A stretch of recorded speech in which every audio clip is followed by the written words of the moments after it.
Hindi pa nag-start yung shoot niya, no? Hindi pa po. Pero ano yung pinulook forward mo dito sa project?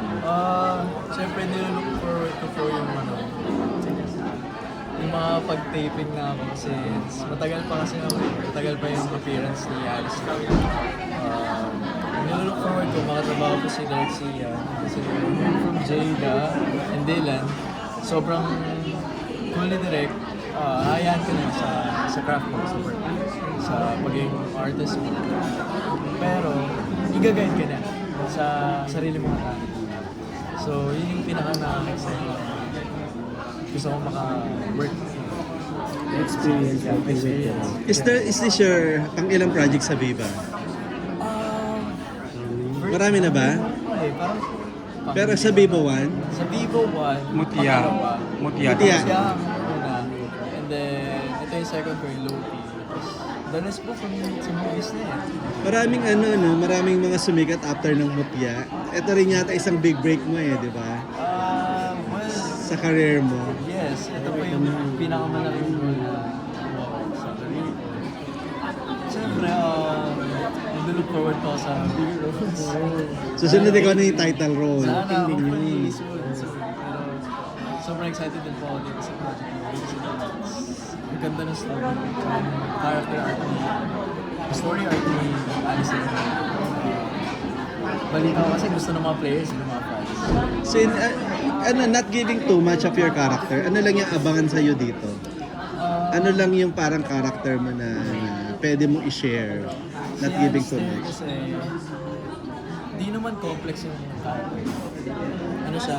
Isa siyang walking dream flag or dream guy. Green flag? Yes. Wow. Dream guy siya ng mga girls, sabi ng mga fans. Kaya parang, In real life din naman. real life din. So, parang, Kaya ka sabi mo, di ba? parang ganun. Ako na to parang Bakit mo masasabing green flag ka in real life? Ano yung klaseng ka? Ano Guy? kasi si Alistair? Sige, kwento ko lang. Si Alistair, isa siyang protective na tao. Maintindihin. And lagi niyang inaalalayan sa lahat ng problems ni Lorelai, si Jada, ni Alistair. So parang, ano siya yung nickname niya kasi parang White Knight of Beautiful, the protector of Beautiful. So, ako naman, protective ako sa mama ko. In real life. Yeah, in real life. Ito pagbunso. Pagbunso, ganun talaga Pagmahal, protective sa friends, sa mga loved ones ko. And kapag may problem sila, nag-a-advise ako. Kasi binibigay ko yung pagmamahal sa mga taong mahal ko. Tanong ko lang, sa section E talagang nag-boom yung mga career niyo. Yes. Especially si Andres. What can you say about them? Yung success nila ngayon bilang love team. Sobrang proud ako kila Andres at Ashley. Lahat kasi kami din first time na hindi namin expect na talagang boom ang organization. Ngayon sa journey nila ngayon, sobrang proud ako sa kanila. Daming projects yung naman sa akin. Hindi lang sa main sa lahat ng cast. Kahit sila Michael, sila Kurt, and sila Robin, sila Angela, Ashley, Charles, lahat kami nagkaroon ng break, nagsaya na sa akin. Super proud ako sa amin. Love na love ko sila. Without them, hindi ko alam kung saan kami. Pero iniintriga yung yung kanilang love team na parang totohanan na daw Anong masasabi mo doon bilang ikaw yung nakakapo na behind the scene, di ba? Si Andres at Ashley. Bagay ba sila? At Ano sila? Kahit ako kinikilig ako pag nagpa-practice sila ng mga eksena nila. Sabi ko, alam mo, bagay kayo, kahit na ba? Minsan tinatanong ko sila. ano sabi nila? Ganun lang. Pero naman, Pero ano yung pag binibiro mo silang ganun, ano yung sinasabi ni Andres sa'yo? sila. Totoo na lang kami. Kilig-kilig. Pero ibig sabihin na silence means yes? O smiles means yes? Hindi ko sure. Hayaan natin sila magsabi ng Pero kung magiging sila, tumbaga talaga, isa ka sa mga matutuwa. Kasi grabe rin naman yung chemistry nila Kahit ako bilang kaibigan nila, kinikilig ako sa mga eksena nila. Ikaw ba personally, gusto mong magkaroon ng ka-love team or makilala ka as ikaw na solo lang na pwedeng i-pair kung kani-kanina? Honestly, kahit anong work naman ibigay sa akin, kaya ko. Kahit hindi love team yan, kahit solo yan, kahit horror man yan, action, ganyan, drama, kahit hindi ako mag-buhay sa love team ko. Basta as long as nag-work ako, ginagawa ko yung craft ko. Kasi love ko itong mga actor. Eh kung may makaka-love team ka, sino naman yung naiisip mo na Viva artist na pwede mong magkakaroon ng chemistry kayong dalawa? May dating sa'yo. Well, sabi ng mga tao, yung ka-love team ko sa Mutya, si Justin Lim, malakas daw chemistry namin. Pero if bibigyan man kami ng solo project namin, why not, diba?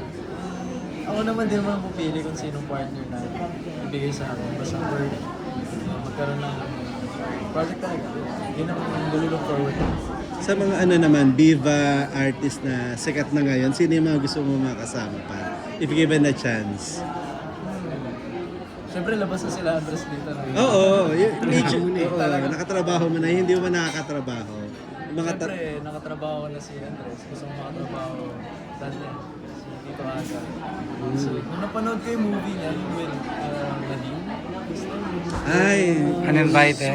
Galing niya doon. Sabi ko kay Andres, bro, gusto ko maka-work in dad mo, sobrang galing siya. Gusto ko magpaturo sa kanya kung paano niya pag-aralan ng pag-acting. Yes, si Sir Aga. Aga po na. Sa mga babae. Sa mga babae, sila Ann Curtis. Sila yung mga OG crush ko eh. Bata pa lang ako, pinapanood ko na sila. Ayun, si Ate Ann Curtis. Pero may chance na nakita na kayo. Sa office, di ba? Gahay lang ako. Eh, Ate Hindi Ann. mo sabi na crush kita. Ganun. Hindi, naiya ko yun. Naiya pa ako sa mga ganun eh.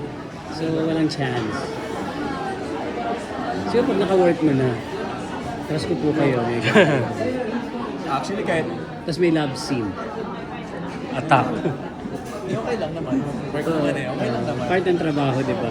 Pero, malapit ng Valentine's Day. Kamusta ang puso ni Martin? Okay naman, happy ako. Siyempre, Valentine's Day ko spend ko yun sa family ko. Siguro sa girlfriend, wala eh. Wala pa. Choosy or wala Meron nang nung dumarating? Meron nung crush, pero...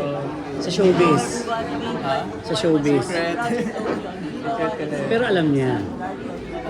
Na-crush mo siya. So ano yung move na ginagawa mo? Wala, ano lang. Honestly, friends kami.